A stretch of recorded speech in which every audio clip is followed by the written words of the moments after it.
જીતુભાઈ ચૌહાણ સન્માનિત કરાયા છે વોર્ડ નંબર 6 ના સુધારી સભ્યો. આપણે તાળીઓથી વધાવીશું.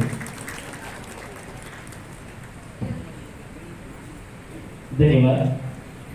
ત્યારબાદ આપણી વચ્ચે પૂર્વ પ્રમુખ શ્રી સાહેબ ભારતીય જનતા પાર્ટી ઘનશ્યામભાઈ બેલાણી ઉપસ્થિત હોય તો હું વિનંતી કરીશ વોર્ડ નંબર 7 ના સુધારી સભ્ય જાગૃતિબેન પ્રહલાદસિંહ પરીક્ષિતસિંહ અને વિનંતી કરીશ જયસિંહ કશો ઘનશ્યામભાઈ બેલાણી પૂર્વ પ્રમુખ શ્રી શહેર ભારતીય જનતા પાર્ટી ધાંગધ્રા સન્માનિત કરી રહ્યા છે વોર્ડ નંબર 7 ના સુધરાઈ સભ્યો. આપ સૌનો પરિવાર, આપ સૌના થકી આ જે કાર્યક્રમ થઈ રહ્યો છે એમાં સૌ સહભાગી છો.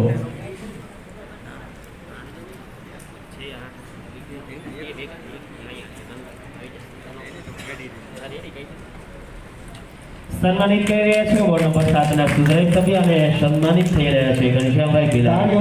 ચાલુ રાખજો આપણે વેપારીઓ શેરજીનો. ધન્યવાદ. એ બાદ આપણી વચ્ચે આપણા મહેમાન તરીકે પૂર્વ પ્રમુખ શ્રી શહેર ભારતીય જનતા પાર્ટી કિશોરભાઈ ચૌહાણ ઉપસ્થિત હોય હું વોર્ડ નંબર 8 ના સુધારી સભ્ય પૂજાબેન વૈશાલીબેન તો આપણે પૂર્વ પ્રમુખ શ્રી શહેર ભારતીય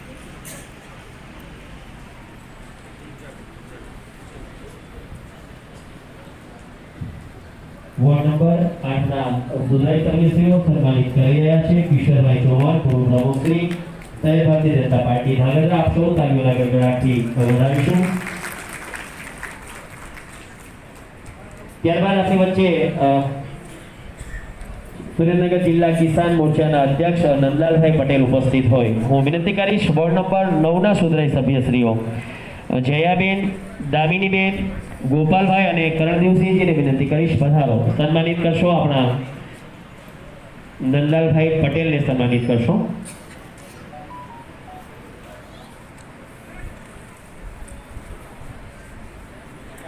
સન્માનિત કરી રહ્યા છે વોર્ડ નંબર 9 ના સુધરાઈ સભ્યશ્રીઓ સન્માનિત થઈ રહ્યા છે નંદલાલભાઈ પટેલ. આપણે સૌ તાળીઓથી વધાવીશું. આવકારું છું, સન્માનિત કરું છું પૂર્વ પ્રમુખ શ્રી કલ્પનાબેન રાવલ. હું વિનંતી કરીશ વાઘેલા સાહેબને વિનંતી કરીશ સન્માનિત કરશે. પૂર્વ પ્રમુખ શ્રી પીડી વાઘેલા સાહેબ સન્માનિત કરશે. પૂર્વ પ્રમુખ શ્રી ધાંગધ્રા નગરપાલિકા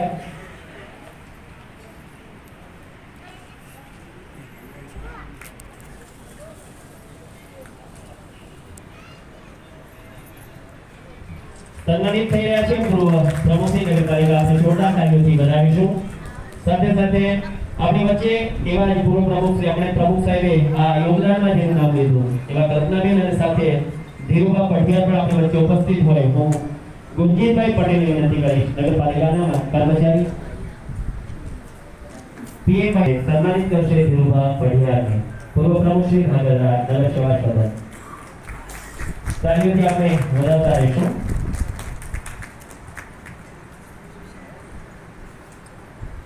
ફરીથી મંચ પર ઉપસ્થિત તમામ મહેમાનોને આપણે આવકાર્યા છે શબ્દોથી. નમસ્કાર દર્શક મિત્રો, આપ જોઈ રહ્યા છો સીડી ન્યૂઝ ચેનલ. સીડી એટલે કરપ્શન ડિસ્ટ્રોયર ન્યૂઝ. સુરેન્દ્રનગર જિલ્લાના સાંસદ ચંદુભાઈ સિંહોરા આજે ધ્રાંગધ્રા આવ્યા હતા અને ધ્રાંગધ્રા નગરપાલિકાના રિનોવેશન કરવામાં આવેલ ટાઉન હોલના ઉદ્ઘાટનમાં આમંત્રિત મહેમાન તરીકે આવ્યા હતા. ત્યારે હું જયસિંહભાઈ પઢિયાર અત્યારે નગરપાલિકા ઓફિસે તેમને મુલાકાત કરી અને આ કાર્યક્રમ વિશે અને આપણા વિસ્તારના વિકાસના કામો વિશે શ્રી ચંદુભાઈ બે શબ્દ કહેશે. હા તો ચંદુભાઈ સાહેબ આપ કહેશો. આજે ધ્રાંગધ્રા મધ્યે આપણા ગુજરાતના આદરણીય મુખ્યમંત્રી ભૂપેન્દ્રભાઈ પટેલ, ગુજરાત સરકાર અને કેન્દ્ર સરકારના સહયોગથી શહેરના વિકાસ માટેની વિવિધ યોજનાઓ જે અમલમાં છે, શહેરોનો કઈ રીતે વિકાસ સારી રીતે થઈ શકે એની જે યોજનાઓ છે એના ભાગરૂપે આજે ધ્રાંગધ્રા મધ્યે 163 લાખના ખર્ચે ટાઉન હોલનું રિનોવેશન થયું. સાથે સાથે 2-3 કામો પૂર્ણ થયા છે, એનું લોકાર્પણ થયું અને અનેક બીજા કામોના ખાતમુહૂર્તનો પણ આજે પ્રસંગ હતો. ત્યારે લગભગ 700 લાખના ખર્ચે ધ્રાંગધ્રા શહેરમાં વિકાસના કામોના આ કાર્યક્રમમાં સમગ્ર નગરપાલિકાની ટીમ, પ્રમુખશ્રી અને નગરપાલિકાના તમામ ચૂંટાયેલા સદસ્યો અને નગરપાલિકા શહેરી વિસ્તારના પ્રમુખ શ્રી કિરીટસિંહભાઈ, આપણા ધારાસભ્ય શ્રી પ્રકાશભાઈ વરમોરા સાહેબ અને આ જ ગામના વતની એવા પૂર્વ કેબિનેટ મંત્રી જાડેજા સાહેબની હાજરીમાં આ કાર્યક્રમ યોજાયો અને સાથે સાથે સમગ્ર ટીમે જે ધાંગધ્રાના વિકાસ માટે કામ કરી રહી છે, સારી રીતે કરી રહી છે, એ બદલ હું બધાને ખૂબ ખૂબ ધન્યવાદ આપું છું. આભાર સાહેબ આપનો.